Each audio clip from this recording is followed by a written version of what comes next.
كله لله رب العالمين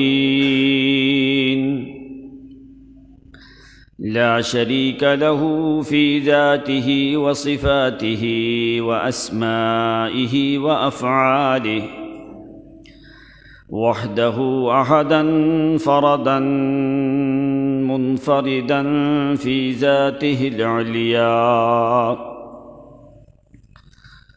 لا شريك له في قدرته وكماله وعزته وجبروته وجلاله وحده متعاليا وحده كريما ورحيما لا شريك له نبي ولا ولي ولا ملك مقرب ولا جن ولا إنس ولا حي ولا ميت وحده بكمال الجمال تعظيما وتكبيرا المتصرف بتصريف الأحوال على التفصيل والإجمال تدبيرا وتقديرا المتعالي بعظمته ومجده سبحانه أعلى مكانه أعز شانه والصلاة والسلام على أحمد الهادي ورسول المرتضى ونبي المصطفى صلى الله عليه وسلم وعلى آله وأصحابه الطيبين الطاهرين الغر الميامين رضوان الله تعالى عليهم أجمعين أما بعد فأعوذ بالله من الشيطان الرجيم بسم الله الرحمن الرحيم كما أخرجك ربك من بيتك بالحق وإن فريقا من المؤمنين لكارهون يجادلونك في الحق بعدما تبين كأنما يساقون إلى الموت وهم ينظرون وإذ يعدكم الله إحدى الطائفتين أنها لكم وتودون أن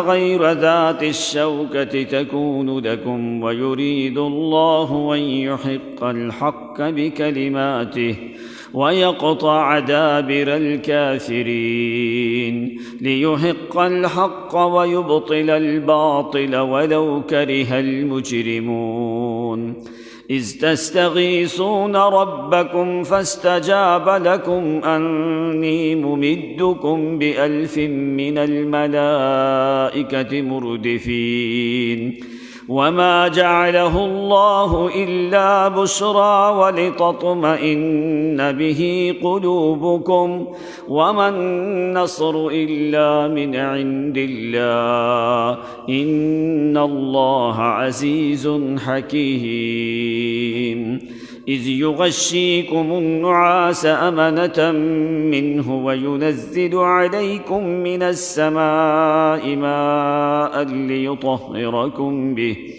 ويذهب عنكم رجز الشيطان وليربط على قلوبكم ويثبت به الأقدام إذ يوحي ربك إلى الملائكة أني معكم فثبتوا الذين آمنوا سألقي في قلوب الذين كفروا الرعب فاضربوا فوق الأعناق واضربوا منهم كل بنان اللهم صل على محمد وعلى آل محمد كما صليت على إبراهيم وعلى آل إبراهيم إنك حميد مجيد اللهم بارك على محمد وعلى آل محمد كما باركت على إبراهيم وعلى آل إبراهيم إنك حميد مجيد. سبحانك لا علم لنا إلا ما علمتنا إنك أنت العليم الحكيم. سبحان ربك رب العزة عما يصفون وسلام على المرسلين والحمد لله رب العالمين.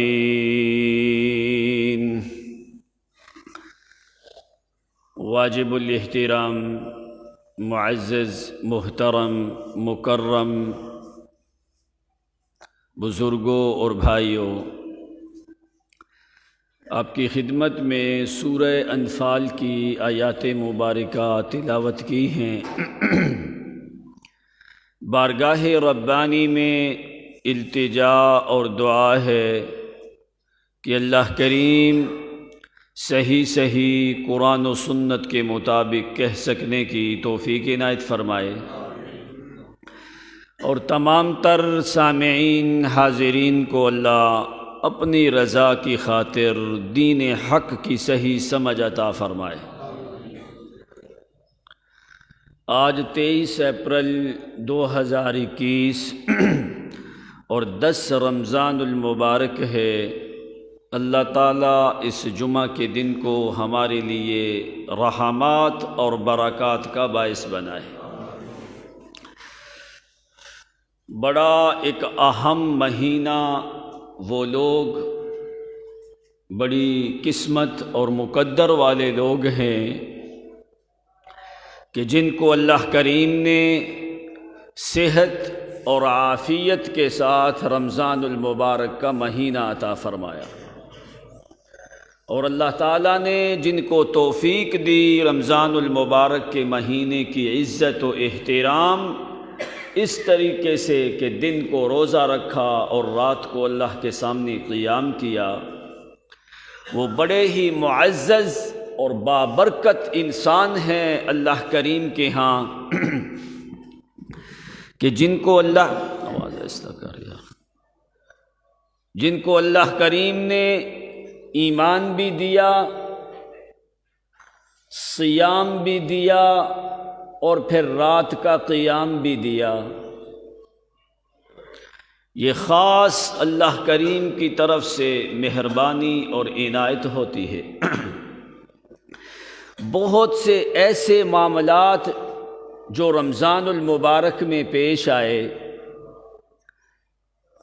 کہ 2 ہجری میں ہی رمضان المبارک کے روزے فرض ہوئے، اور 2 ہجری میں ہی مسلمانوں اور کافروں کے درمیان بڑا جو معرکہ ہے وہ بھی اسی رمضان المبارک کے مہینے میں پیش آیا۔ سیدہ خدیجۃ الکبریٰ رضی اللہ تعالی عنہا، ان کی وفات بھی رمضان میں ہوئی۔ سیدہ فاطمہ الزہراء رضی اللہ عنہا، ان کی وفات بھی رمضان میں ہوئی۔ حضرت علی بن ابی طالب رضی اللہ تعالی عنہ، ان کی شہادت بھی رمضان میں ہوئی۔ 14 صحابہ کرام کی شہادت بھی رمضان المبارک کے مہینے میں ہوئی۔ یعنی ایک تو مہینہ یہ اپنی برکات، رحمات کے لحاظ سے افضل ہے، پھر وہ لوگ بھی بڑے عظیم ہیں کہ جن کو اللہ تعالیٰ نے زندگی دی سعادت کی اور موت دی شہادت کی، اور پھر شہادت بھی دی تو رمضان المبارک کے مہینے میں عطا فرمائی۔ بہت سی ایسی چیزیں ہیں جن کا تعلق رمضان المبارک کے مہینے کے ساتھ ہے، لیکن اصل حقیقت میں سمجھنے والی بات کیا ہے کس بندے کے لیے رمضان المبارک کا مہینہ اعلیٰ اور افضل ہے؟ رمضان کی تلاوت کے لیے، صیام کے لیے، قیام کے لیے، انفاق فی سبیل اللہ کے لیے کن چیزیں، کون سی ایسی چیز ہے ان سب چیزوں کے لیے جو ایک بڑی شرط اللہ کریم نے رکھی ہے، جس کے بغیر نہ تو تمہارا روزہ قبول ہے، نہ نماز قبول ہے، نہ صدقات قبول ہیں، نہ زکوٰۃ قبول ہے، نہ عبادات قبول ہیں، حتیٰ کہ بیت اللہ میں بیٹھنا بھی اللہ کے ہاں اس وقت تک قبول نہیں جب تک کہ وہ ایمان والی شرط نہیں پائی جاتی۔ کوئی بندہ بھی ایسا نہیں ہے جو اپنے آپ کو کافر کہلوائے، سب لوگ جو ہیں وہ اپنے آپ کو مسلمان کہلواتے ہیں۔ اب حقیقی مومن کے لیے کون سی بڑی شرائط ہے کہ آدمی کیسے پکا، پختہ اور عظیم مومن اللہ کے ہاں ایسا بنے کہ جس کا مقام اتنا ہو کہ وہ چلے مکہ یا مدینہ کے پہاڑوں کے درمیان، آواز اللہ کریم اس کے جوتوں کی عرش بری کے اوپر پہنچا دے۔ کون سا ایسا طریقہ ہے کہ بندے کا ایمان کی بلندی آسمان کے کناروں کو تجاوز کر جائے؟ تین بڑی چیزیں ہیں، ان چیزوں کے پائے جانے سے مومن حقیقی مومن بنتا ہے۔ ایمان تو لے کے آیا اللہ کی ذات پہ، دوسری چیز کیا ہے کہ اس میں صبر حد درجے کا آئے، دوسری چیز کہ اس کا یقین کامل درجے کا ہو، تیسری چیز کہ اس کا توکل اتنا ہو، اتنا اپنی ماں کے اوپر بھروسہ نہ کرے جتنا اللہ کریم کی ذات پہ بھروسہ کرے۔ یہ تین شرائط جب جمع ہوتی ہیں، پہلی چیز تو ایمان ہے، یہ یاد رکھنا، یہ تینوں چیزیں آتی ہی ایمان کے بعد ہیں۔ ایمان کے علاوہ ان چیزوں کا ایک ذرہ برابر بھی فائدہ۔ کب بندہ حقیقی مومن بنتا ہے کہ اس کا یقین کامل درجے کا ہو، صبر آخر درجے کا ہو، توکل آخر درجے کا ہو۔ یہ تین وصف پائے جائیں تو اس کو مومن حقیقی قرآن مقدس نے کہا ہے۔ تو مومن حقیقی کا مطلب کیا ہے کہ اصل مومن، فرمایا پھر وہ اللہ سے مانگتا جاتا ہے، ابھی اس کی دعائیں ختم نہیں ہوتی تو اللہ کریم پہلے عطا کرتے جاتے ہیں۔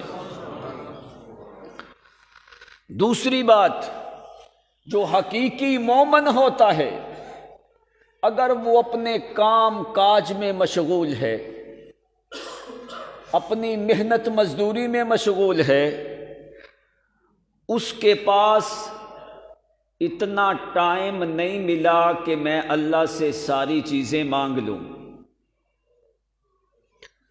ساری چیزیں مانگنے کا اس کے پاس وقت نہیں ملا۔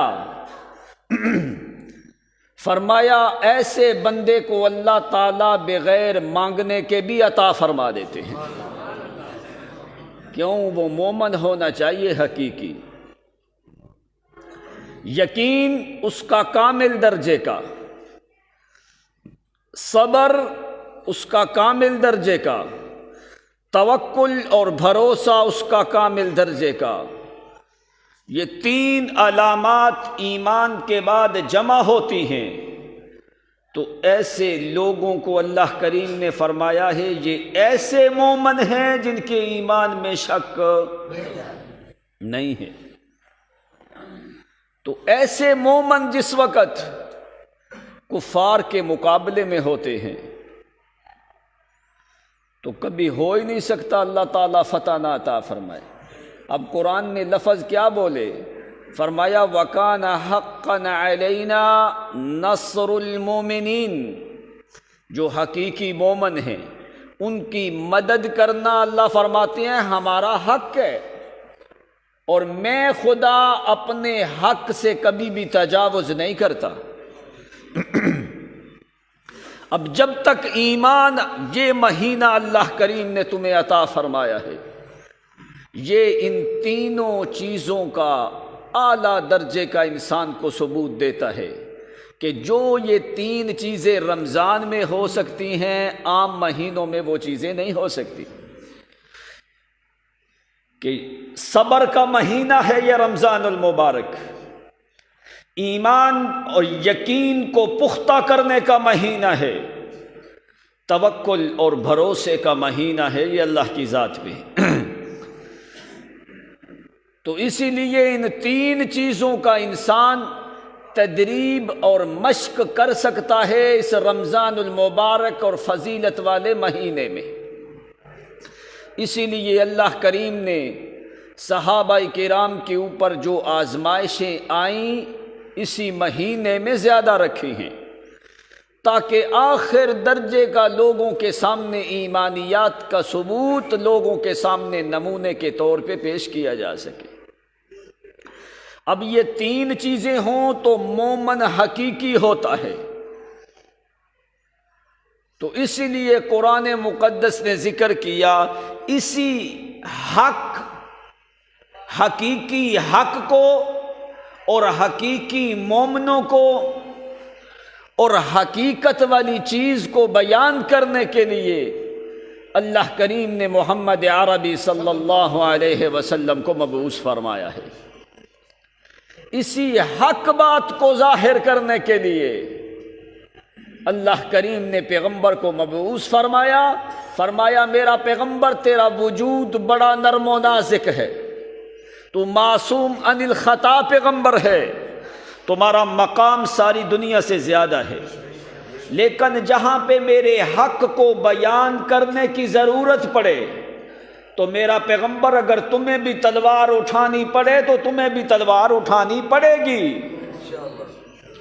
اس لیے کیوں میرے حق کا مسئلہ جو ہے یہ ساری دنیا سے اعلیٰ اور عرفہ مسئلہ ہے، اسی حق کی وجہ سے اور حقیقی مومن بنانے کی وجہ سے میرے پیغمبر میں نے آپ کو مبعوث ہی تو اسی لیے کیا ہے۔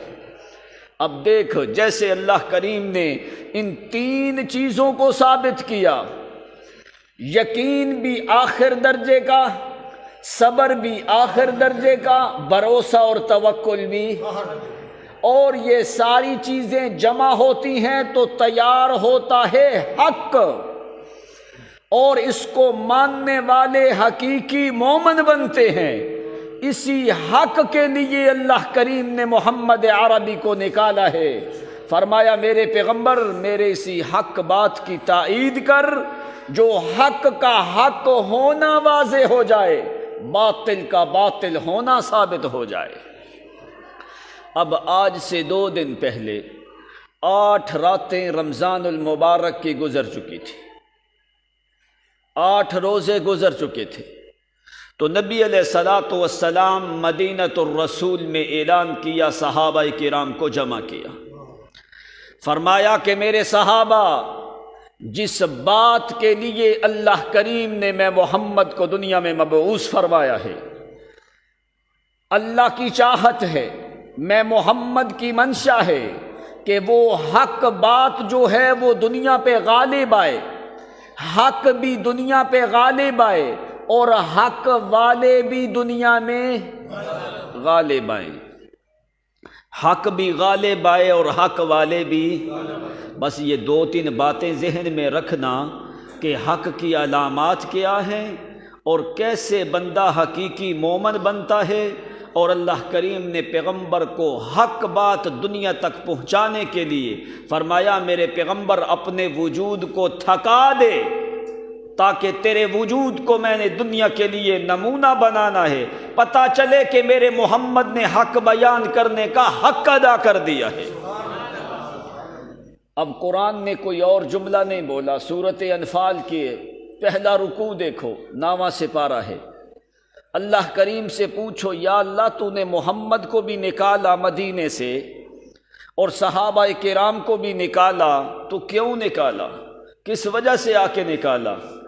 اللہ کریم کی مقصد کیا ہے کہ میرے پیغمبر حق کی دعوت دے، حق کے لیے جہاد کر، حق کو غالب ہونا چاہیے، حق والوں کو بھی غالب ہونا چاہیے۔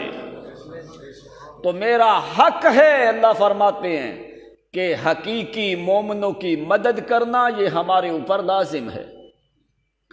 اب قرآن جس وقت 8 رمضان المبارک 8 روزے گزر گئے، مضت 8 لیال من شہر رمضان، رمضان المبارک کی 8 راتیں گزر گئیں، اور یہ پہلا رمضان ہے جب روزہ فرض ہوا ہے۔ تو نبی علیہ السلام نے اعلان کیا کہ لوگوں، ابو سفیان کا لشکر شام سے آ رہا ہے، ایک کافروں کا لشکر مکہ سے نکل رہا ہے۔ اب ان دونوں لشکروں میں سے ایک لشکر کے اوپر اللہ کریم تمہیں ضرور غلبہ دے گا۔ یہ ہے مومن حقیقی، جن کو اللہ تعالیٰ نے بشارتیں پہلے نازل فرما دی ہیں، ابھی انہوں نے مانگا کوئی نہیں ہے۔ تو فرمایا کیا میرے صحابہ لڑائی کرنے کے لیے تیار ہو، جہاد کے لیے تیار ہو؟ ابو سفیان کا قافلہ جو شام سے واپس آ رہا ہے اس کو روکنا ہے۔ کیوں روکنا ہے؟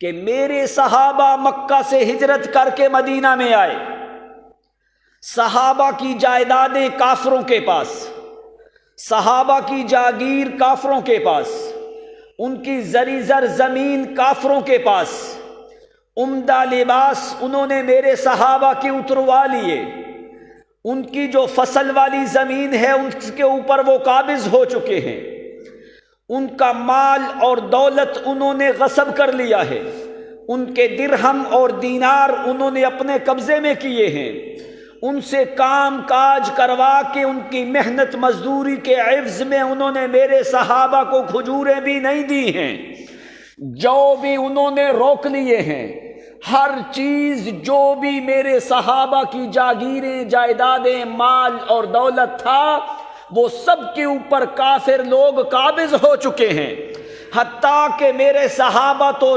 ٹاٹ کی پرانی بوریاں اپنے جسم کے اوپر باندھ کے میں محمد تک پہنچے ہیں۔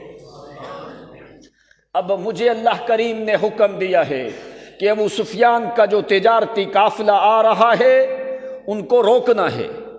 اس وجہ سے آ کے اس قافلے کو روکنے کا مشورہ کیا گیا کہ ساری جائیدادیں اور جاگیریں کافروں کے قبضے میں آئی ہیں، انہوں نے زبردستی صحابہ کی جائیداد کے اوپر قبضہ کیا ہے، ابھی ان کا مال آ رہا ہے، دولت آ رہی ہے، وہ قافلہ آ رہا ہے، اس قافلے کو روکا جائے۔ یہ اللہ کے حکم سے معاملہ ہوا۔ اب نبی علیہ السلام نے صحابہ سے مشورہ کیا، ما رأیکم، تمہاری کیا رائے ہے؟ اب صحابہ کرام نے کیا جواب دیا؟ اللہ کے پیغمبر، لو امرتنا الی برق الغماد، اللہ کے پیغمبر ہمیں آپ حکم دیں، ہم بنی اسرائیل کی طرح یہ نہیں کہیں گے کہ آپ اور آپ کا خدا جا کے لڑائی کرے، اذهب انت وربک فقاتلا انا ہاہنا قاعدون، اذهب انت وربک فقاتلا فانا معکما مقاتلون۔ اللہ کے پیغمبر آپ قدم بڑھائیں، ہم آپ کے پیچھے ہیں، اللہ کے نبی آپ کے حکم کی ضرورت ہے، آپ کے اشاروں کی ضرورت ہے، ہم پیچھے ہٹنے والے کوئی نہیں۔ جس وقت مشورہ ہوا اللہ کریم نے حکم دیا کہ میرے پیغمبر نکلو، اپنے صحابہ کو لے کے نکل جہاد کے لیے۔ وہاں پہ قرآن لفظ کیا بولتا ہے، وہ پہلی باتیں ذرا یاد رکھنا، وہ حق والی، کیوں اللہ تعالیٰ نے پیغمبر کو نکالا ہے۔ کما اخرجک ربک من بیتک بالحق، کما اخرجک ربک من بیتک بالحق، میرے پیغمبر ہم نے تمہیں اپنے گھر سے نکالا۔ اللہ تو نے کیوں محمد کو نکالا ہے؟ اللہ فرماتے ہیں اخرجک ربک، تو خود نہیں میرے پیغمبر نکلے، تمہارے رب نے تمہیں نکالا ہے۔ کس لیے نکالا ہے؟ کما اخرجک ربک من بیتک بالحق، کیوں نکالا ہے؟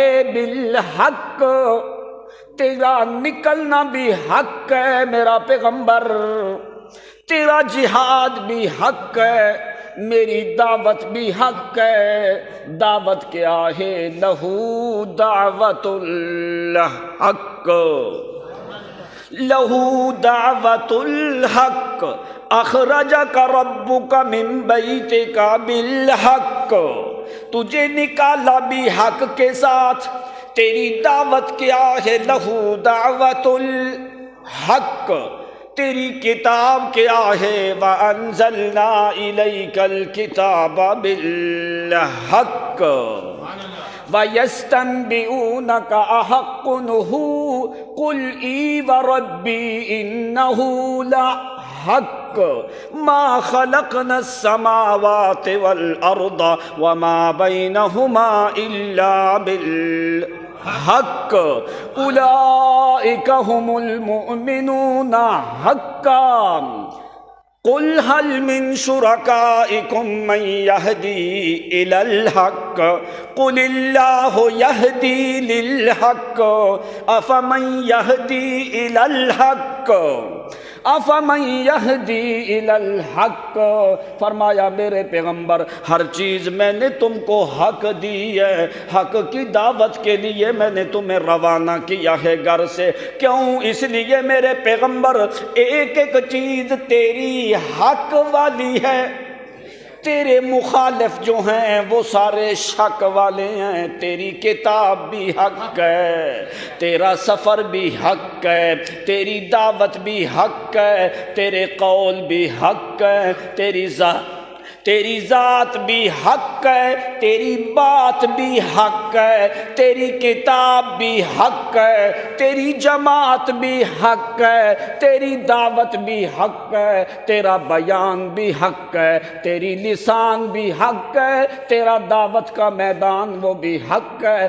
تیرا ہر روز کا عنوان حق ہے، تیری لسان حق ہے، تیرا بیان حق ہے، تیرا قرآن حق ہے، تیرا فرقان حق ہے، تیرا برہان حق ہے، تیرا تنزیل حق ہے، تیرا ذکر حق ہے، تیری کتاب حق ہے، تیری مبین حق ہے، تیری دعوت متین حق ہے، تیری فصاحت بیان حق ہے، تیری طلاقت لسان حق ہے، تیری حکمت بیان حق ہے، تیرا حلم بھی حق ہے، تیری چال بھی حق ہے، تیری دعوت بھی حق ہے، تیرا ایمان بھی حق ہے، تیرا اسلام بھی حق ہے، تیری شان بھی حق ہے، تیری آن بھی حق ہے، تیری صبح میں عام شام بھی حق ہے، تیرا بلاد بھی حق ہے، تیرا جہاد بھی حق ہے، تیرا سفر بھی حق ہے،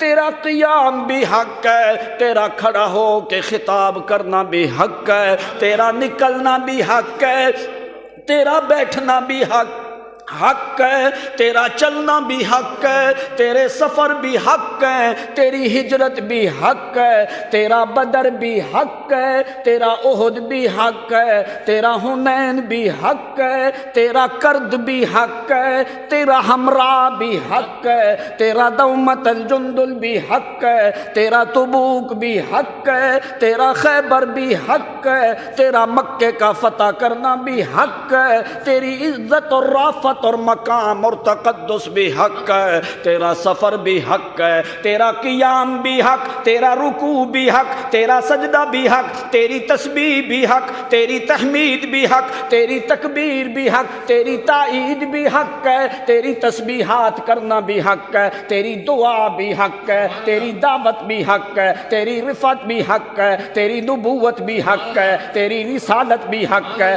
تیری قیادت بھی حق ہے، تیری فصاحت بھی حق ہے، تیری خطابت بھی حق ہے، تیری امانت بھی حق ہے، تیری صداقت بھی حق ہے، تیری دیانت بھی حق ہے، تیری شجاعت بھی حق ہے، تیری عدالت بھی حق ہے، تیری قیادت بھی حق ہے، تیری عادت بھی حق ہے، تیری عبادت بھی حق ہے، تیری رافت بھی حق ہے، تیری مودت بھی حق ہے، تیری لطافت بھی حق ہے، تیری مودت اور محبت اور رحمت اور رافت اور شفقت بھی حق ہے، تیری فصاحت بھی حق ہے، تیری طلاقت بھی حق ہے، تیری حکمتیں بھی حق ہیں، تیری طاقت بھی حق ہے، تیری مودت بھی حق ہے، تیری رحمت بھی حق ہے، تیری فصاحت بھی حق ہے، تیرا بیان جہاد بھی حق ہے، تیرا دعوت دینا بھی حق ہے، تیرا کھانا بھی حق ہے، تیرا پینا بھی حق ہے، تیرا چلنا بھی حق ہے، تیری چال بھی حق ہے، تیری ڈال بھی حق ہے، تیرے قول بھی حق ہے،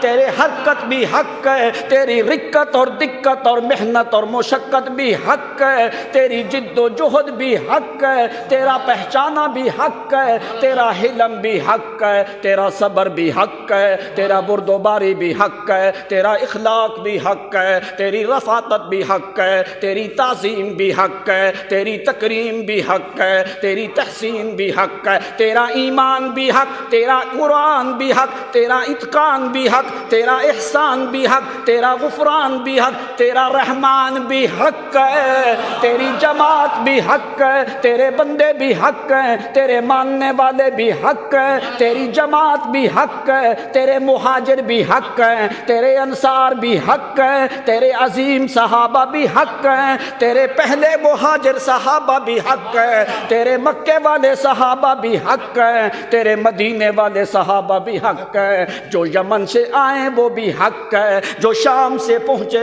وہ بھی حق ہے، جو عراق سے آئے وہ بھی حق ہے، میرا پیغمبر جو تیرے ساتھ ملتا جائے گا وہ حق پہ مبنی ہے، اس لیے کیوں تیری ایک ایک چیز حق ہے، حق تجھ سے جدا نہیں، میرا محمد تو حق سے جدا نہیں۔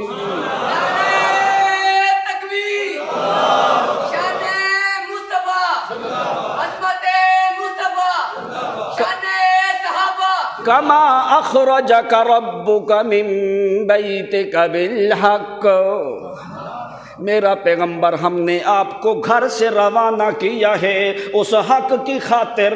حق ہے کیا میرے اللہ؟ فرمایا وہ تین چیزیں ہیں حق۔ کیا ہے وہ تین چیزیں جس وقت تک بندہ مانے نہیں اس وقت تک حقیقی مومن ہوتا۔ پہلی چیز ایمان کے بعد کیا ہے؟ الیقین باللہ والصبر علی بلاء اللہ والتوکل علی اللہ۔ تیرا یقین کامل ہو تو اسی ذات پہ، تیرا صبر کامل ہو تو اسی کی آئی ہوئی مصائب اور تکلیفوں پہ اسی کی رضا کے لیے تیرا صبر ہو۔ التوکل علی اللہ، ہمیشہ تیرا بھروسہ اور توکل ہو تو صرف اسی ذات کے اوپر۔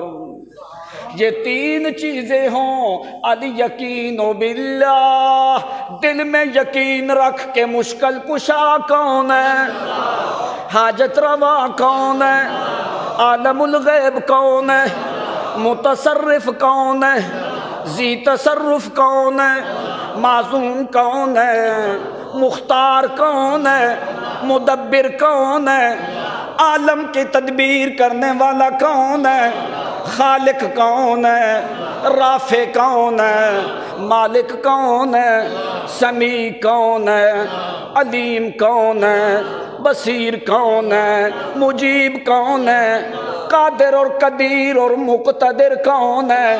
آسمانوں پہ حکومت بھی اسی کی، زمینوں پہ حکومت بھی اسی کی، وہی ایک معبود برحق ہے۔ اس کے علاوہ کوئی دوسرا معبود۔ اللہ فرماتے ہیں میرا پیغمبر اسی دعوت کے لیے، اسی حق کو غالب کرنے کے لیے میں نے تمہیں مدینے سے نکالا ہے۔ کما اخرجک ربک من بیتک بالحق، بالحق، حق کے ساتھ ہم نے تم کو نکالا ہے۔ اللہ تو نے کیوں ایسے نکالا ہے، اس کی وجہ کیا ہے؟ آگے قرآن ذکر کرتے اللہ فرماتے ہیں وَإِذْ يَعِدُكُمُ اللَّهُ إِحْدَى الطَّائِفَتَيْنِ أَنَّهَا لَكُمْ وَتَوَدُّونَ أَنَّ غَيْرَ ذَاتِ الشَّوْكَةِ تَكُونُ لَكُمْ وَيُرِيدُ اللَّهُ أَن يُحِقَّ الْحَقَّ بِكَلِمَاتِهِ۔ کیوں میرے پیغمبر نے نکالا؟ اس لیے ہمارا ارادہ ہے کہ حق کو غالب کیا جائے، حق والوں کو غالب کیا جائے، اور حق کو غالب کیا جائے ان یحق الحق بکلماتہ ولو کرہ المجرمون، لیحق الحق ویبطل الباطل ولو کرہ المجرمون۔ نکلے حق کے ساتھ، کس کے ساتھ؟ حق کے ساتھ نکلے، حق والوں کے ساتھ نکلے۔ کن کے ساتھ؟ اب قرآن کہتا ہے، میں تو نہیں کہہ رہا۔ اللہ یہ کون ہے مومن؟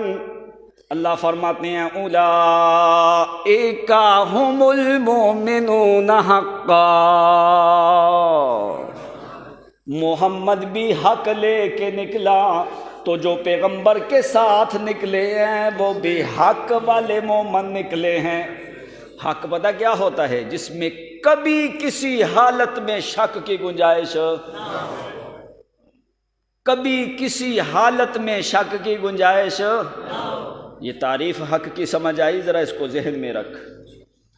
اللہ کریم نے صحابہ کو کیوں فرمایا اولئک ھم المؤمنون حقا؟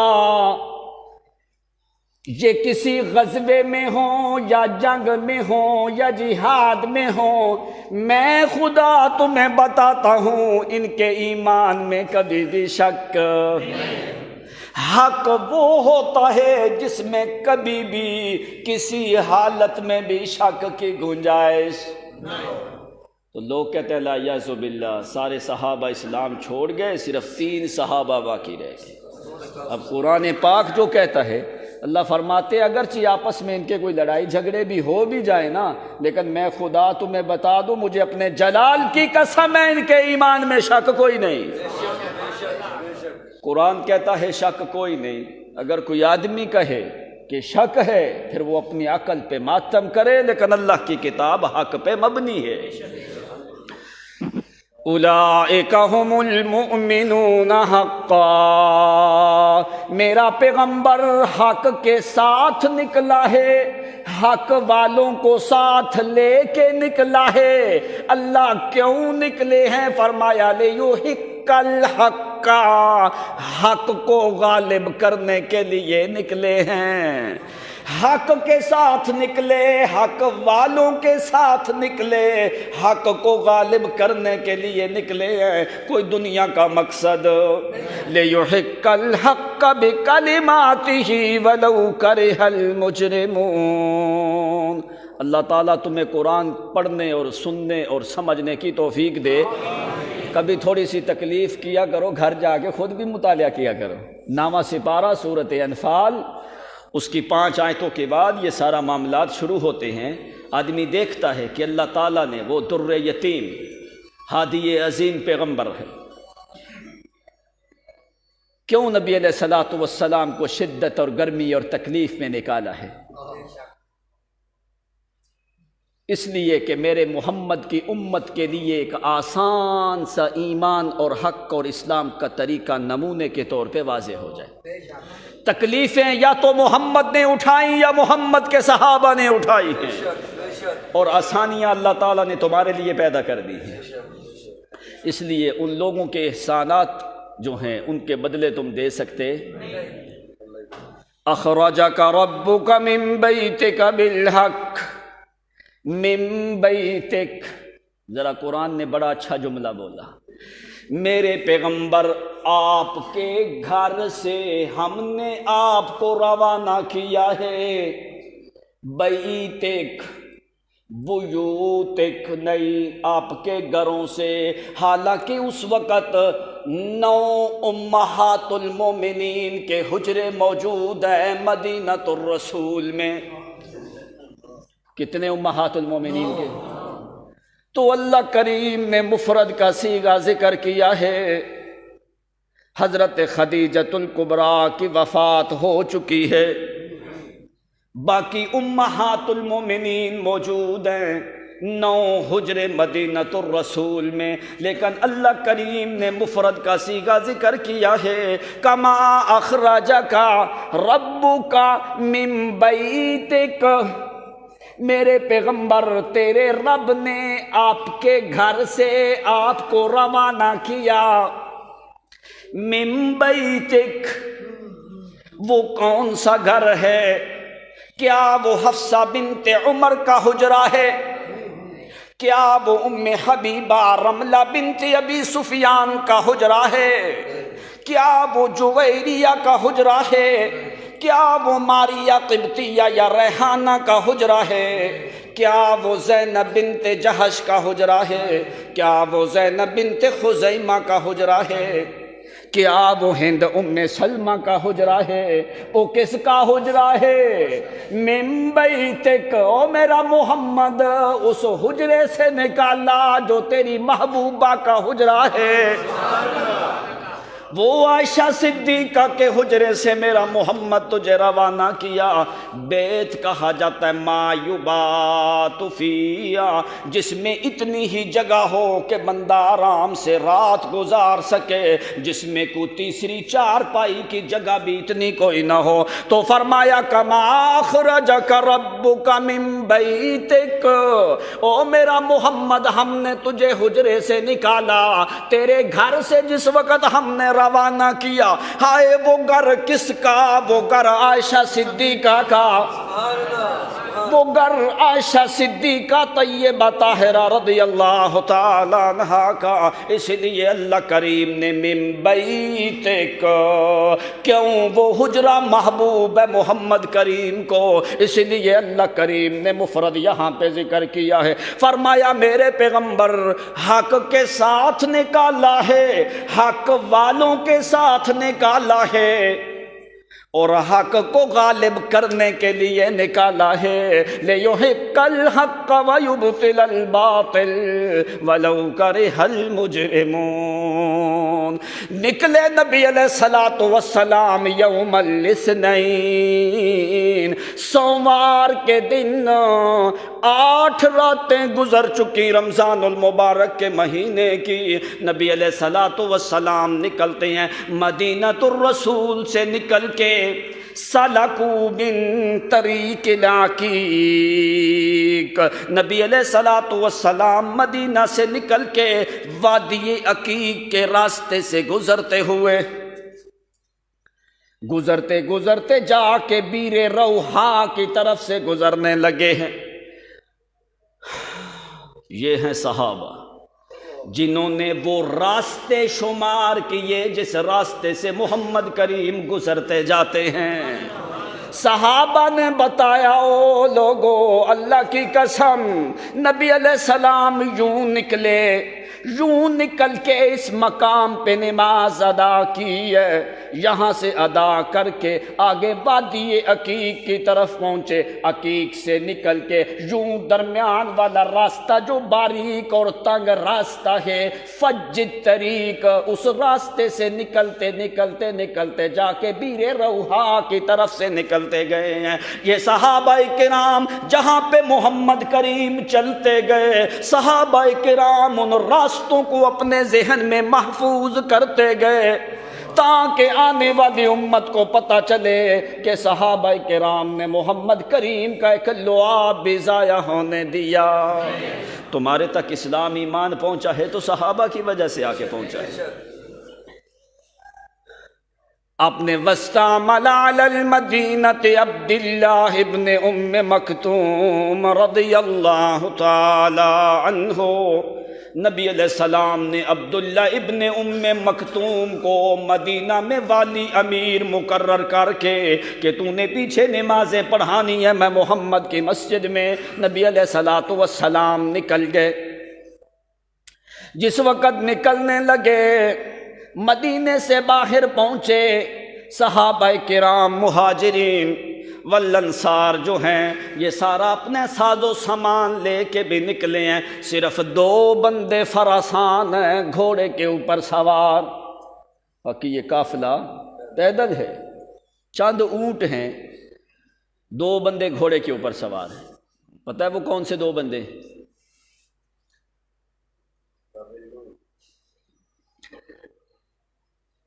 مقداد ابن عمر رضی اللہ عنہ، زبیر ابن عوام نبی علیہ السلام کا پھوپھی زاد بھائی ہے۔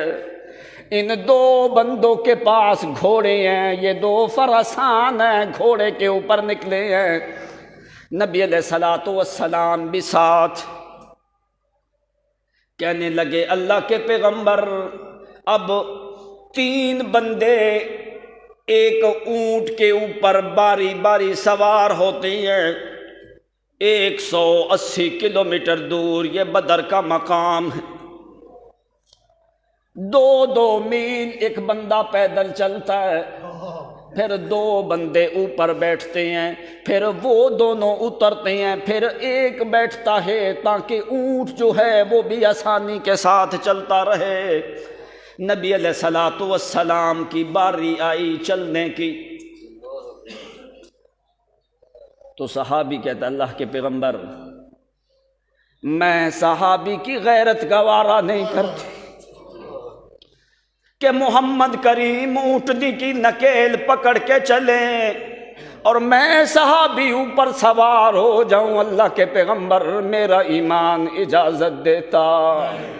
نبی علیہ السلام نے فرمایا او میرے ساتھی تمہیں پتہ کوئی نہیں، اللہ کریم نے حکم دیا یا ایھا الذین آمنوا استجیبوا للہ وللرسول اذا دعاکم وقال اللہ جل وعلا فلا وربک لا یؤمنون حتی یحکموک فیما شجر بینہم، اور جس بات کا میرا پیغمبر فیصلہ کر دے اس فیصلے کے خلاف چلنے کی تمہیں اجازت۔ کہنے لگے اللہ کے پیغمبر آپ کی باری کی جگہ جو ہے وہ ہم پیدل چلتے ہیں۔ نبی علیہ السلام نے فرمایا انت اقوی منی، کیا تمہیں محمد سے زیادہ طاقتور ہے؟ کیا تم مجھ سے زیادہ طاقتور ہے؟ ابھی فیصلہ عدل و انصاف کا ہوگا، جتنے قدم تم پیدل چلو گے اتنے قدم ہی میں محمد بھی پیدل چلوں گا۔ صحابہ کرام فرماتے ہیں نبی علیہ الصلوۃ والسلام کچھ دیر پیدل چلے ہیں، لیکن صحابی جو ہے اوپر بیٹھا اونٹنی کے اوپر، وہ کہتا ہے اللہ کے پیغمبر اگر آپ نے نہیں بیٹھنا تو میں نے بھی اونٹنی کے اوپر سوار کوئی نہیں ہونا۔ کیوں؟ نبی علیہ الصلوۃ والسلام وہ صحرا پتھریلا علاقہ ہے، مسیح القدمین، نبی علیہ الصلوۃ والسلام کے پاؤں مبارک کا تلوہ جو ہے وہ بالکل سیدھا ہے، جہاں پہ آپ قدم رکھتے ہیں پورا بھر کے قدم رکھتے ہیں، وہ نرم و نازک قدمین مبارک محمد کریم کے، وہ دنیا کی دبیز اور حریر اور ریشم اور سندس سے زیادہ نرم و نازک محمد کریم کے پاؤں مقدس جو ہیں وہ اسی پتھروں کے اوپر چلتے ہیں۔ پاؤں مبارک میں سے چھلیا ہونے لگے، پاؤں سے خون رسنے لگا ہے۔ لیکن فرمایا صحابی کہتا اللہ کے پیغمبر میرے ایمان اس بات کی اجازت نہیں دیتا کہ آپ زمین پہ پیدل چلو۔ اللہ کے پیغمبر نہیں نہیں، آپ کے پاؤں کے اوپر چھلیا ہونے لگے ہیں، اس لیے اللہ کے پیغمبر آپ پیدل نہیں چل سکتے۔ آپ نے فرمایا تم مجھ سے زیادہ طاقتور کوئی نہیں، میں محمد الرسول اللہ کو بھی ثواب کی ضرورت ہے۔ میرے وجود کو اللہ کریم نے ایک اسوہ حسنہ بنایا ہے، ایک نمونہ بنایا ہے۔ میں چاہتا ہوں کہ ساری تکلیفیں میں برداشت کر کے امت کے لیے آسانیاں پیدا کروں۔ جس دین کو پہنچانے کے لیے محمد الرسول اللہ نے تکلیفیں اٹھائی ہے، تیرا حق ہے کہ تو محمد کی شریعت کے اوپر عمل کرتا رہے، پیغمبر کے شریعت کے خلاف نہ کر، اس لیے کہ پیغمبر نے شریعت تیرے لیے جو تیار کی ہے وہ بڑی تکلیفیں اور مصیبتیں اٹھا کے تیرے لیے شریعت کو آسان بنا کے تیار کیا۔ چلتے گئے نبی علیہ الصلوۃ والسلام بھی اپنی باری کے حساب سے فرمایا نہیں نہیں میرے صحابہ کرام میں نے بھی پیدل چلنا ہے۔ چلتے چلتے بیر روحا کے مقام پہ پہنچے ہیں جو مدینہ الرسول سے 80 کلومیٹر دور ہے، جا کے سٹے وہاں پہ کیا ہے، پڑاؤ کیا ہے بیر روحا کے اوپر۔ وہاں پہ جا کے نبی علیہ الصلوۃ والسلام نے پانی مبارک پیا ہے۔ اس بیر روحا کے بارے میں روایت آتی ہے کہ نبی علیہ السلام نے فرمایا مجھ سے پہلے 40 انبیاء نے حج کے دوران جاتے ہوئے اسی کنویں سے پانی پیا ہے۔ اسی بیر روحا کے مقام پہ جا کے صحابہ کرام نے پڑاؤ کیا ہے۔ ابو لبابہ المنذر ابن عمر رضی اللہ تعالیٰ عنہ وہاں سے اس صحابی کو نبی علیہ السلام نے واپس لوٹایا ہے۔ فرمایا کہ میرے صحابی تم بھی واپس جاؤ مدینہ میں، اس لیے کہ مدینہ میں ایک میرا صحابی عبداللہ ابن ام مکتوم صحابی ہے اور وہ آنکھوں سے نابینے ہیں، لہٰذا تم کیا کرو فرد ابو لبابہ من روحا، بیر روحا سے ابو لبابہ منذر ابن عمر رضی اللہ تعالیٰ عنہ کو واپس لوٹا دیا ہے۔ یہ قافلہ چلتا چلتا چلتا ادھر سے ابو سفیان کو بھی پتہ چلا ہے، اس نے کرائے پہ آدمی لے کے مکہ کی طرف روانہ کر دیا کہ او ابو جہل اور عتبہ اور شیبہ یہ تمہارا ساز و سامان لے کے میں آ رہا ہوں، تو مجھے ایک بڑی کمک اور ایک گروہ کی ضرورت ہے، جلدی کرو تم بھی لڑائی کے لیے نکلو، اگر تم نہیں نکلو گے تو مسلمان ہمارے قافلے کے اوپر قبضہ کر جائیں گے۔ اس نے آدمی کرائے پہ لے کے تیز گھوڑے والا آدمی فوری مکہ روانہ کر دیا۔ اس وقت مکہ میں نبی علیہ الصلوۃ والسلام کی پھوپھی عاتکہ بنت عبد المطلب جو حضرت عباس اور حضرت حمزہ کی بہن ہے، اس نے خواب دیکھی کہ اس طرح ہماری قوم کے اوپر تباہی اور بربادی آنے والی۔ اس نے حضرت عباس کو بتا دی، ابھی یہ لوگ مسلمان نہیں ہوئے تھے۔ فرمایا کہ میں نے دیکھا ہے میرا بھائی تمہارے اوپر قریشیوں کے اوپر زوال آنے والا ہے، مصیبت اور تکلیف آنے والی ہے۔ انہوں نے کہا تو اپنی بات کو چھپا کے رکھ، کسی کے سامنے ابھی ظاہر نہ کرنا۔ ولید کو پتہ چل گیا، ابو جہل کو پتہ چل گیا، ابو جہل نے بلا لیا۔ اس نے کہا او میرے چچا کی لڑکی، ہو سکتا ہے یہ تمہیں ویسے ہی خواب آئی ہو۔ اس نے کہا ہاں میں تمہیں بتا دوں، 3 دن تک اگر تمہیں کوئی خبر نہ پہنچی تو سمجھنا کہ تمہارے اوپر کوئی مصیبت نہیں آئے گی۔ اگر 3 دن تک تمہیں کسی آواز دینے والے نے آواز دے کے کہہ دیا نہ کہ تمہارے اوپر تباہی آنے والی ہے تو پھر سمجھنا پھر تمہاری خیر کوئی نہیں۔ اب مکے والے اس بات کو سمجھتے تھے کہ عاتکہ بنت عبد المطلب وہ بڑی دانا اور سمجھدار عورت تھی اور وہ خواب کی تعبیر کی بڑی فاہمہ اور سمجھنے والی تھی۔ نبی علیہ الصلوۃ والسلام کی سگی پھوپھی ہے، اب مکے والے پریشان ہو گئے کہ ابھی کوئی معاملہ ہونے، ان کو بھی خطرہ تھا کہ شاید مسلمان ابو سفیان کے لشکر پہ حملہ نہ کر دیں۔ ابو سفیان اس وقت مسلمان نہیں ہوئے، انہوں نے دوسرا راستہ اختیار کر لیا اور آدمی فوری مکہ میں بھیج دیا۔ مکہ میں سے ہزاروں کا لشکر تیار ہو کے مسلمانوں کے خلاف لڑائی کے لیے نکل آیا۔ اب یہ جب خواب آئی کہ اس نے کہا 3 دن تک اگر تمہارے پاس کوئی خبر نہ آئے تو سمجھنا کہ خیر ہے، اگر 3 دن تک کوئی خبر آ گئی تو پھر سمجھنا تمہاری جو سرداری ہے وہ خطرے میں چلی جائے گی۔ اب یہ ابو جہل بھی بڑی انتظار میں ہے کہ ابھی کیا ہونے والا ہے کوئی معاملہ۔ اب تیسرا دن ہی شروع ہوا تو ابو سفیان نے جو کرائے کا آدمی لے کے بھیجا تھا نا، وہ مکہ کی گھاٹی میں آ کے اوپر پہاڑ کے اوپر کھڑا ہو کے اس نے اپنی قمیض کو پھاڑ دیا۔ یہ ایک علامت تھی کہ بھائی کو مصیبت والی خبر ہے۔ اوپر کھڑے ہو کے پہاڑ کے اوپر اس نے اپنی قمیض کو پھاڑا، پھاڑ کے کہنے لگا یا قریش، یا قریش، او قریشیو تمہارے لیے بری خبر ہے، تمہارے اوپر زوال آنے والا ہے، محمد اور اس کا لشکر جو ہے تمہارے قافلے کے اوپر حملہ آور ہونے والے ہیں۔ مجھے ابھی پتہ کوئی نہیں وہ کس مقام پہ پہنچے ہیں، لیکن تمہارا مال مویشی وہ سارا تمہارا غلہ جو ہے وہ مسلمان اس کے اوپر قبضہ کرنے والے ہیں، تمہارے اوپر یہ بری خبر ہے۔ اپنی قمیص اس نے شک کر دی، پھاڑ کے اونچی آواز سے آوازیں دینے لگا، لوگ جمع ہو گئے۔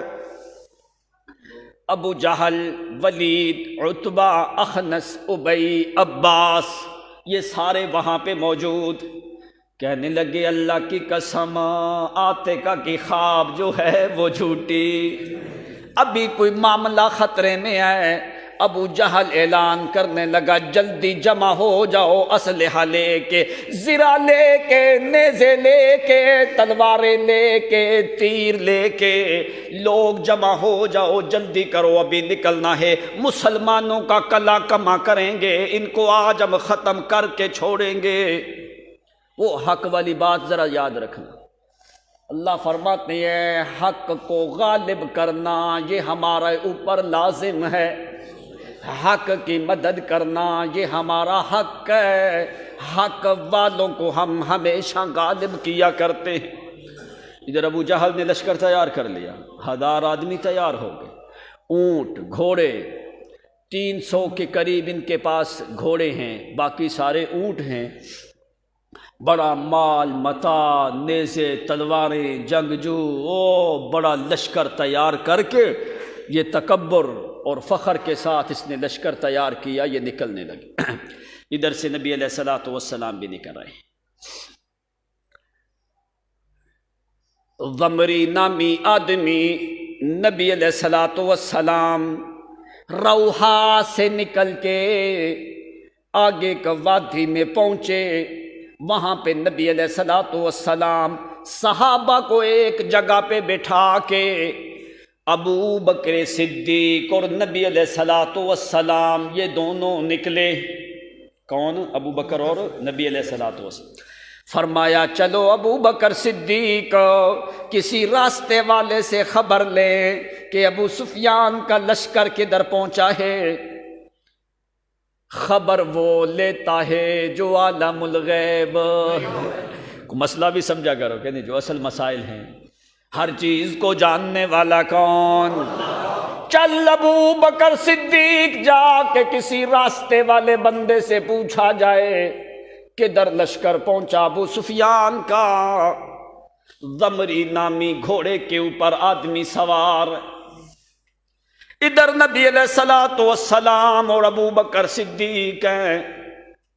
نبی علیہ الصلوۃ والسلام نے پوچھا من انت، کون تو؟ کہنے لگا میں نے کوئی نہیں بتانا، پہلے آپ بتاؤ تم کون ہو۔ وہی جاسوس جا رہا تھا نا۔ نبی علیہ السلام نے فرمایا اخبرنا، ہمیں کوئی خبر دے۔ کہنے لگا نہیں نہیں، پہلے تم خبر دو پھر میں خبر دوں گا۔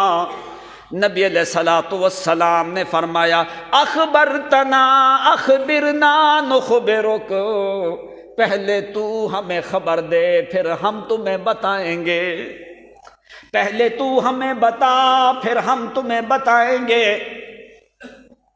وہ کہنے لگا بلغنی ان رجلا قال لی مجموعۃ من قریش خرجوا من یوم کذا وکذا ووصلوا فی ھذا الوقت کذا وکذا ان صدقنی، کہنے لگا مجھے خبر دینے والے نے خبر دی ہے کہ فلاں دن شام سے ابو سفیان کا لشکر نکلا ہے۔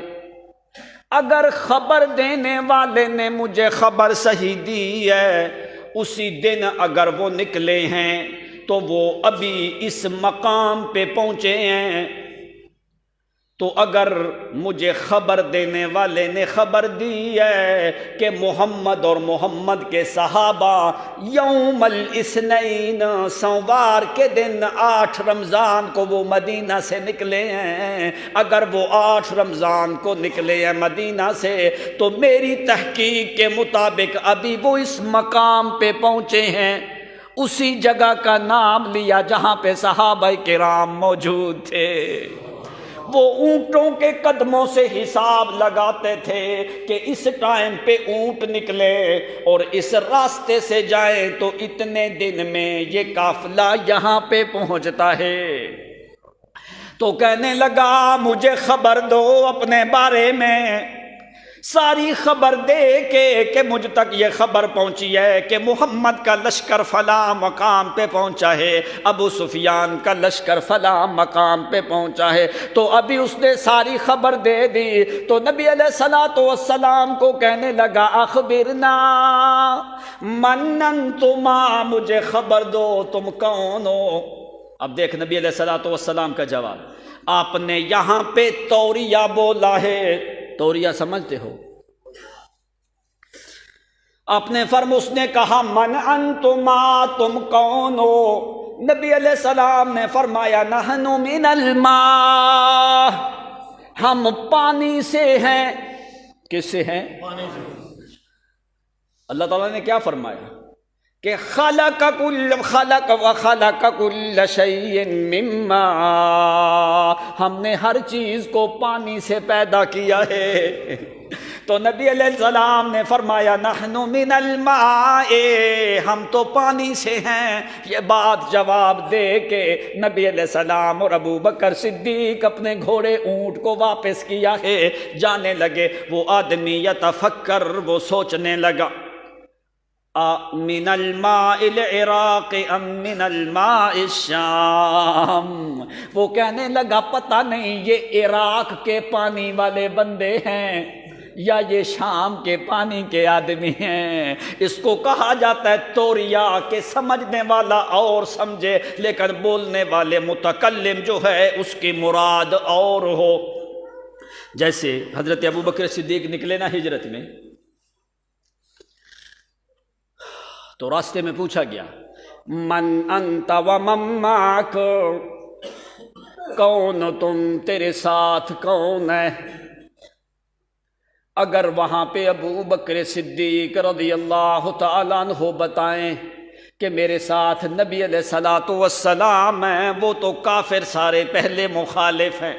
اب یہاں پہ لفظ بولنا ہے صدیق اکبر نے کہ جو جھوٹ بھی نہ ہو، جو جھوٹ بھی نہ ہو، اپنا معنی بھی بتایا جائے، آگے والے آدمی کو سمجھ میں بھی نہ آئے، اس کو کہا جاتا ہے توریہ۔ اگر جھوٹ آئے تو صدیق کی صداقت پہ حرف آتا ہے، لیکن صدیق تو وہ ہے جس نے زندگی میں کبھی بھول کے بھی جھوٹ بولا۔ پوچھا من معک، تیرے ساتھ کون ہے؟ تو صدیق اکبر فرماتے ہیں معی رجل یہدینی للسبیل، میرے ساتھ ایک بندہ ہے جو مجھے راستہ بتاتا ہے۔ سننے والے کی نظریں زمینی راستوں پہ ہیں، صدیق کی نظریں دین کے راستوں پہ ہیں۔ فرمایا رجل یہدینی لسبیل، میرے ساتھ وہ بندہ ہے جو مجھے دین کا راستہ، مجھے جو سیدھا راستہ بتاتا ہے۔ وہ بندہ بڑی نظریں بھر کے دیکھنے لگا، یہ کون بندہ ماہر ہے جو راستوں کا، جس کو مکہ سے لے کے مدینہ تک سارے راستوں کا علم ہے، نظریں بھر کے دیکھ کے لیکن اس کے دل میں مانا کوئی نہیں۔ یہ صرف دنیا کے راستے نہیں، یہ تو دین کے راستے بتانے والا امام محمد کریم ہے۔ ادھر سے نبی علیہ السلام کا قافلہ پہنچ گیا، چلتے چلتے چلتے یہ بدر کے مقام پہ یہ قافلہ پہنچ گیا، راستے میں پڑاؤ کرتے گئے ہیں۔ اس وقت یہ قافلہ ابو سفیان کا قافلہ دوسرے راستے کی طرف ہے، علم کوئی نہیں، راستہ بدل کے وہ مکے کی طرف پہنچنے لگے۔ ادھر سے ابو جہل جو ہے پورا 1000 لوگوں کا لشکر تیار کر کے نبی علیہ السلام کے مقابلے کے لیے جو ہے مقام بدر کی طرف روانہ ہونے لگے۔ ادھر سے محمد کریم جو قائد عظیم ہیں، ساری دنیا کے قائد سے بڑے قائد نبی علیہ السلام اپنے لشکر کو لے کے، چند اونٹ ہیں، 2 گھوڑے ہیں، چند تلواریں ہیں، ٹوٹے پوٹے جوتے پہن کے لوگوں نے، پورا لباس بھی کوئی نہیں، لڑائی کا ارادہ بھی، لڑائی کے ارادے سے نکلے بھی کوئی نہیں۔ اللہ کریم فرماتے ہیں وہ ہے وہی جو میں خدا چاہتا ہوں۔ مسلمانوں کا ارادہ شروع میں جہاد کا کوئی نہیں تھا، لیکن اللہ کریم جہاد کروا کے وہ 3 وصف صحابہ کے اندر داخل کرنا چاہتے تھے، تاکہ یقین کامل ہو تو اسی پہ، صبر ہو تو صرف اسی کی رضا کے لیے، توکل ہو تو صرف اسی پہ۔ یہ 3 وصف جس وقت آئیں گے تو یہ حقیقی مومن ہوں گے، پھر ان کے ایمان کی گواہی میں خدا دے دوں گا۔ یہ سارا کام کروانے کے لیے لشکر پہنچ گیا بدر کے مقام پہ۔ جس وقت وہاں پہ پہنچا، پانی والے علاقے میں انہوں نے قبضہ کیا ہے۔ ادھر سے ابو سفیان، ابو جہل جو ہے وہ بھی لشکر لے کے 300 سیاہ گھوڑوں کے اوپر جنگجو بندے زرہ پہن کے بیٹھے ہیں۔ یہ جس وقت مکے سے نکلا، اللہ کریم نے ان کے نکلنے کی حالت ذکر کی ہے، وَلَا تَكُونُوا كَالَّذِينَ خَرَجُوا من دیارہم بطرا ورئاء الناس ویصدون عن سبیل اللہ۔ تکبر کے ساتھ نکلنے لگے، ناز کرنے لگے، اپنے جنگجوؤں کے اوپر اترانے لگے، اپنے اسلحہ کے اوپر فخر کرنے لگے، اپنے سرداری اور مال و دولت کے اوپر گھمنڈ کرنے لگے، غرور میں آنے لگے۔ جس وقت نکلنے لگا نا ابو جہل، قریشیوں کی اور بنو کنانہ والوں کی آپس میں لڑائی جھگڑا تھا۔ ابو جہل کو یہ خطرہ تھا کہ اگر ہم بدر چلے جائیں، یہ بنو کنانہ والے پیچھے سے موقع پا کے ہمارے اوپر حملہ نہ کر دیں۔ اب یہ خطرہ تھا ابو جہل کو۔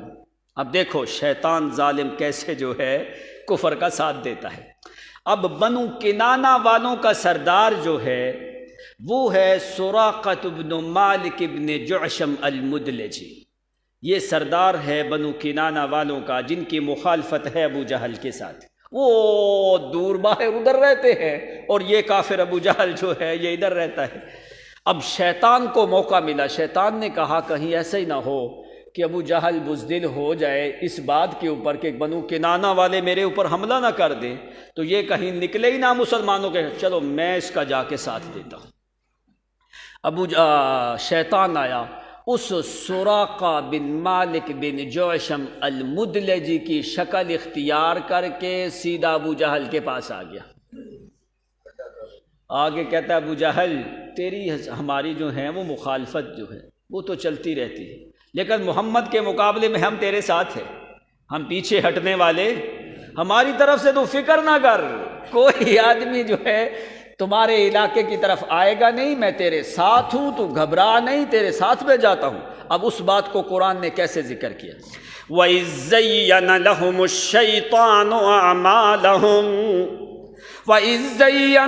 الشَّيْطَانُ أَعْمَالَهُمْ وَقَالَ لَا غَالِبَ لَكُمُ الْيَوْمَ مِنَ النَّاسِ وَإِنِّي جَارٌ لَكُمْ، کہنے لگا گھبرا نہیں، آج میں تیرے ساتھ ہوں، ہمیشہ تو غالب رہے گا۔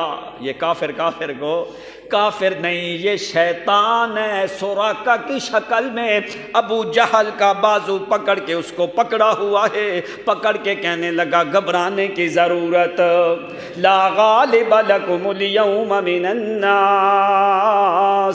آج تیرے اوپر کوئی غالب نہیں آ سکتا، وانی جار لکم، میں تیرا ہمسایہ ہوں، میں تیرے ساتھ ہوں۔ کفر کے پاس طاقت شیطان کی، مومنوں کے پاس قوت رحمان کی۔ اللہ کریم ادھر تسلی دے کے فرماتے ہیں میرا پیغمبر صحابہ کو بتا دے، ایک طرف رحمان کی قوتیں، دوسری طرف شیطان کی قوتیں، شیطان کی قوت کبھی بھی رحمان کی قوت پہ غالب آ سکتی۔ شیطان بازو پکڑ کے ابو جہل کے ساتھ جاتا ہے، سوراقہ کو پتہ بھی کوئی نہیں، سوراقہ کو پتہ، وہ شیطان جو ہے وہ میرا حلیہ بنا کے کدھر ابو جہل کے ساتھ سلو اپنی طرف سے ہی کر رہا ہے۔ یہ اب پورا بازو پکڑ کے کسیب کے مقام پہ بدر کے قریب ایک ٹیلہ ہے، اس ٹیلے کے پیچھے ان کا لشکر پہنچ گیا۔ اب یہ لوگ گانا بجانے والے ساتھ ہیں، شراب کی بوتلیں ساتھ ہیں، قیان ساتھ ہیں، مغنین ساتھ ہیں، نوحہ اور عورتیں ساتھ ہیں، گانا بجانے والی، جو طبل اور دفوف کے رقص کے اوپر وہاں پہ رقص ہوتا ہے، ڈھول کی تھاپ کے اوپر ساتھ ساتھ رقص چلتا ہے۔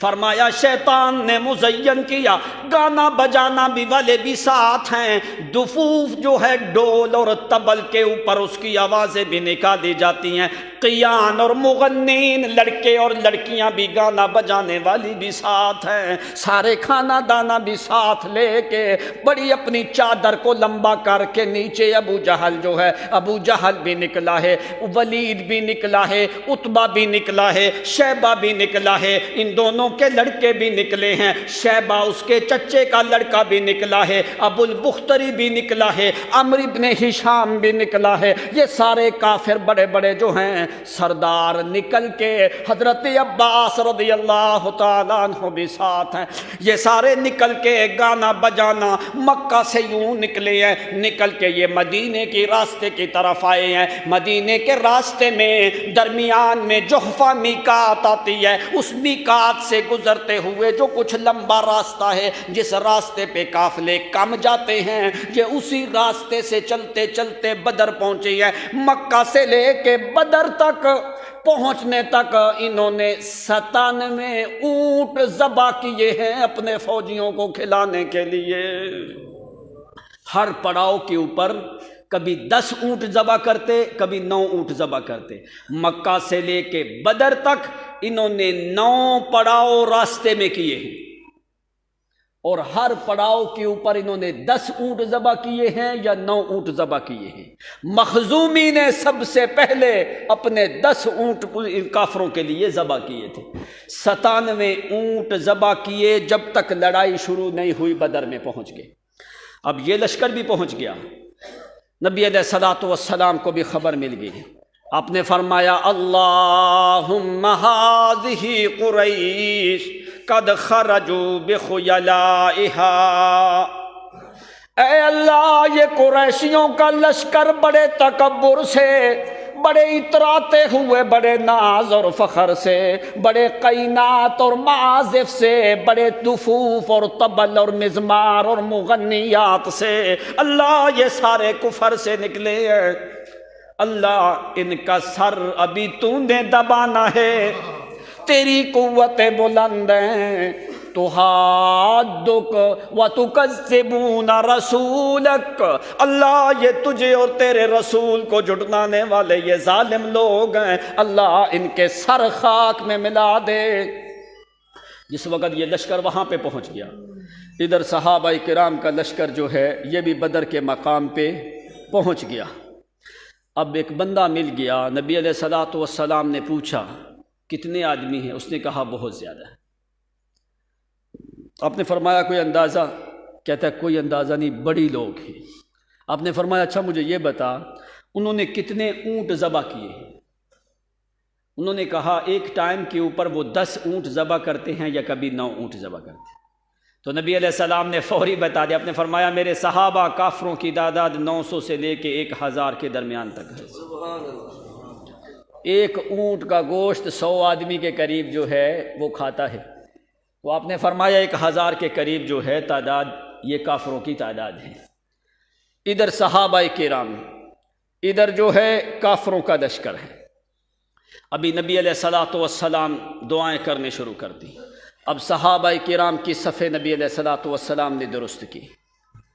اب ان کے علاقے میں پانی والا علاقہ آیا، اللہ کریم نے، مسلمانوں کے پاس کوئی پانی نہیں تھا، اللہ کریم نے بارش کو نازل کیا، یہ ریتلی زمین بیٹھ گئی، انہوں نے ایک دائرہ بنایا، اس میں پانی کو جمع کر لیا۔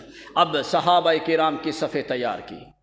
حضرت سعد بن معاذ رضی اللہ تعالی عنہ کہنے لگے اللہ کے پیغمبر اگر آپ ہمیں حکم دو ہم آپ کے لیے ایک خیمہ تیار کریں۔ ٹائم بھی ہو گیا، بس ایک بات سن لیں، کوئی بات نہیں، کچھ آگے کھانا پینا تو نہیں، 2-4 منٹ اگر لیٹ ہو گئے تو 2-3 منٹ بس۔ صفیں تیار ہونے لگی صحابہ کی۔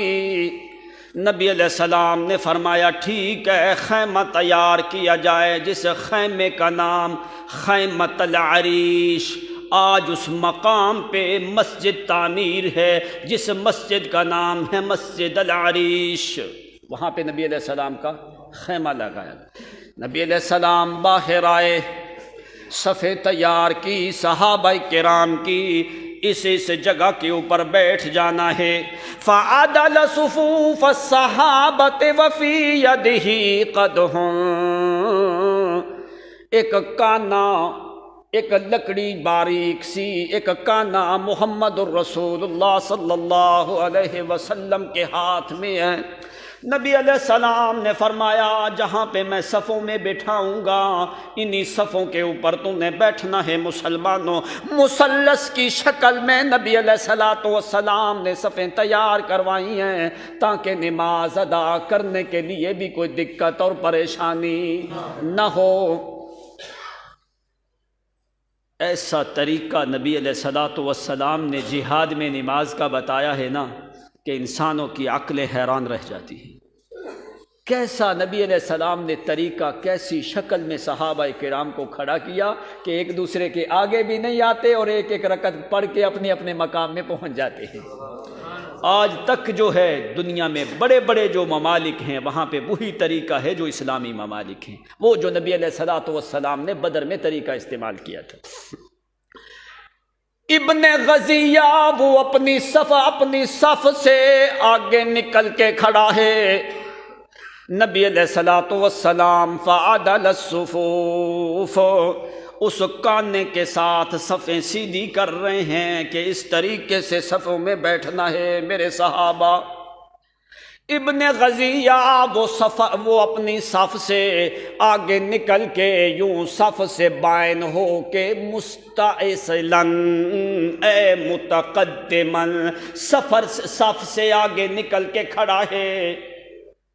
پورا لباس کوئی نہیں، 2 چھوٹی چادریں صحابی نے باندھی ہیں۔ باندھ کے نبی علیہ السلام اپنی لاٹھی اس قدیب، اس کانے قدح سے، اس چھمک اور لکڑی سے نبی علیہ السلام صفیں سیدھی کروا رہی ہیں۔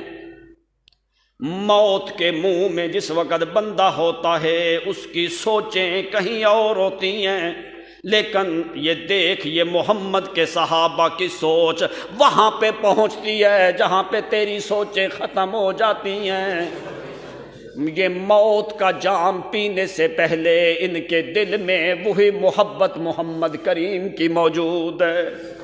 ابن غزیہ صف سے متقدم ہو کے یوں کھڑا ہے، نبی علیہ الصلوۃ والسلام نے صفیں سیدھی کروائی ہیں، آپ اس کانا لے کے فرمایا سیدھا ہو، اس کے پیٹ کے اوپر یوں نبی علیہ الصلوۃ والسلام نے کانا لگایا ہے، آپ نے فرمایا سیدھا ہو، جہاں پہ کانا لگایا ہے باریک چادر ہے، آپ آگے جانے لگے، صحابی کہنے لگا نہیں اللہ کے پیغمبر، اوجاتنی یا رسول اللہ صلی اللہ علیہ وسلم والذی بعثک بالحق بالحق وبالعدل، او اللہ کے رسول، اللہ کریم نے آپ کو حق، انصاف، عدل کے ساتھ بھیجا ہے، اللہ کے پیغمبر آپ نے مجھے کانا لگایا ہے، اوجاتنی مجھے بڑی درد ہوئی ہے،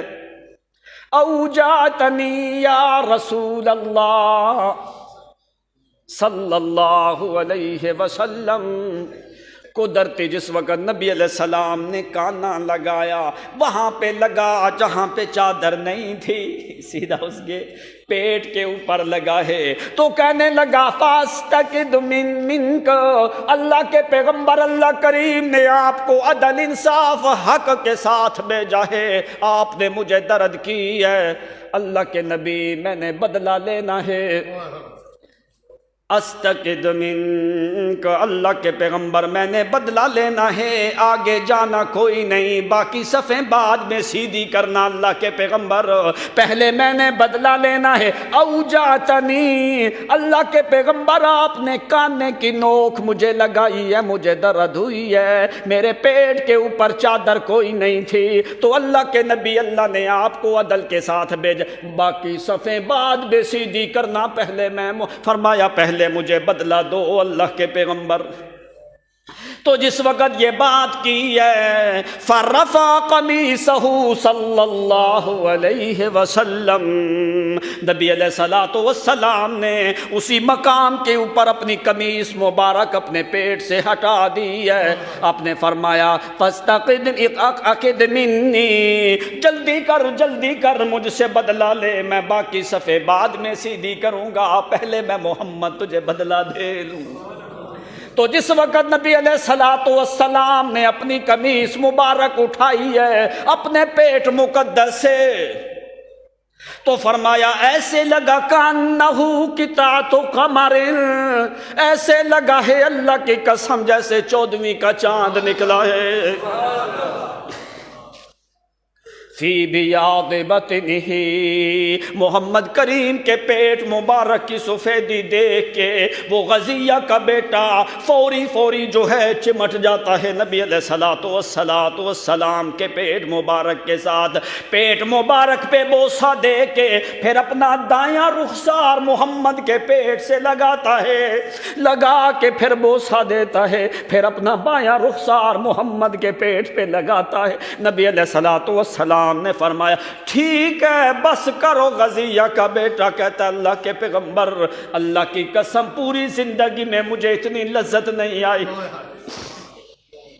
پوری زندگی میں مجھے اتنی لذت نہیں آئی، اللہ کی قسم جتنی لذت آ جائی ہے جس وقت میں نے اپنا رخسار محمد کے پیٹ مبارک پہ رکھا ہے، مجھے اللہ کی قسم ہے ایسی خوشبو آئی ہے ما شممت قبل یا رسول اللہ صلی اللہ علیہ وسلم، اللہ کی قسم ہے اللہ کے پیغمبر ایسی خوشبو میں نے سونگھی ہے جو میں نے زندگی میں بھی کبھی سونگھی۔ بوسہ دے کے اپنے دایاں اور بایاں رخسار محمد کریم کے بطن کے ساتھ لگا کے پیٹ مبارک کے ساتھ لگا کے پھر یوں صف میں سیدھا ہو کے کھڑا ہو جاتا ہے، نبی علیہ الصلوۃ والسلام ابھی آگے نہیں گئے، آپ نے فرمایا ما حملک علی ھذا، او میرے ساتھی تمہیں کس بات نے اس بات کے اوپر ابھارا ہے، ما حملک علی ھذا، تو نے کیوں ایسے کیا ہے؟ ادھر تو زندگی موت کا ٹائم ہے، موت کا جام تمہارے سامنے ہے، جہاد کا موقع ہے، کسی کو کوئی بات ہوتی ہے، کسی کو کوئی وصیت ہوتی ہے، ما حملک علی ھذا، کس بات نے تمہیں اس بات کے اوپر ابھار دیا ہے جو تو نے ایسا کام کیا؟ کہنے لگا اللہ کے پیغمبر حاضر ما ترا، حاضر ما ترا انی اريد ان امس جلدی جلدک فی آخر یوم من الدنیا۔ اللہ کے پیغمبر آپ دیکھ رہے ہو یہاں پہ کوئی پتہ نہیں، تھوڑی دیر کے بعد اللہ کریم مجھے شہادت دے دے، لیکن میرے دل میں تمنا خواہش تھی، بڑی لمبی خواہش تھی کہ کاش کے مرنے سے پہلے میرا وجود محمد کے وجود سے لگ جائے۔ ایمس جلدی جلدک یا رسول اللہ صلی اللہ علیہ وسلم۔ اللہ کے پیغمبر آپ دیکھ رہے ہو کہ میرے دل میں خواہش ہے کہ اللہ کریم مجھے موت شہادت کی دے، شہادت سے پہلے میرا جلد محمد کی جلد سے لگ جائے۔ اللہ کی قسم مجھے تو جنت میں، دنیا کے اندر، دنیا کی زندگی میں مجھے جنت کا یقین ہو جائے گا۔ تمنیت یا رسول اللہ صلی اللہ علیہ وسلم، اللہ کے پیغمبر میں تو اندر اندر اللہ کریم سے دعائیں کرتا رہا، اللہ کسی طریقے سے میرا جسم محمد کے جسم سے لگا۔ تو اس وجہ سے فدا لہ رسول اللہ صلی اللہ علیہ وسلم بخیر، تو وہیں پہ رک کے نبی علیہ الصلوۃ والسلام نے صحابی کے لیے خیر کی دعا کی ہے، برکت کی دعا کی ہے کہ اللہ اس کی محبت میں خیر بھی رکھ، اس کی محبت میں برکت بھی رکھ۔ یہ سارے کمال ہیں حق کے، کیوں محمد نکلے بھی حق کے ساتھ، حق والوں کے ساتھ نکلے، حق لے کے نکلے، حق کو غالب کرنے کے لیے نکلے ہیں۔ اس لیے اللہ کریم فرماتے ہیں لِيُحِقَّ الْحَقَّ، اس لیے نکالا ہے تاکہ حق غالب آئے۔ حقیقی مومن کون ہوتا ہے؟ جس کا یقین بھی کامل درجے کا، جس کا صبر بھی کامل درجے کا، جس کا توکل بھی کامل درجے کا۔ یہ تین بڑی علامتیں جمع ہوں تو پھر بنتا ہے حقیقی مومن۔ اسی لیے اللہ نے فرمایا اولئک ھم المؤمنون حقا، یہ پکے مومن، حق والے مومن ہیں۔ اگر حقیقی مومن ہونا چاہتا ہے تو اللہ کریم نے تجھے موسم دیا ہے رمضان المبارک کا۔ اسی لیے نبی علیہ الصلوۃ والسلام نے فرمایا من صام رمضان ایمانا واحتسابا غفر له ما تقدم من ذنبه، اور جس بندے نے ایمان کی حالت میں ثواب کی نیت سے اللہ کی رضا کے لیے روزہ رکھا، اللہ تعالیٰ زندگی پوری کے گناہوں کو معاف کر دیتا ہے۔ اس سے بڑھ کے کوئی مہربانی ہو سکتی ہے؟ اسی مہینے میں اپنا یقین کامل رکھ اسی ذات پہ، اسی کی رضا کے لیے صبر کر۔ صبر کا مطلب ہے نفس کو روکنا، برائی سے اپنے نفس کو روک کے رکھ، کفر شرک سے نفس کو روک کے رکھ، خلاف شرع کاموں سے اپنے نفس کو روک کے رکھ۔ الصبر لوجہ اللہ والصبر لرضا اللہ، یقین بھی اسی ذات پہ، صبر بھی اسی کی رضا کے لیے۔ وعلی اللہ فتوکلوا، اور توکل اور بھروسہ بھی اسی پہ کر، ان کنتم مؤمنین، اگر تم مومن ہو۔ باقی انشاءاللہ آئندہ جمعہ پہ، وآخر دعوانا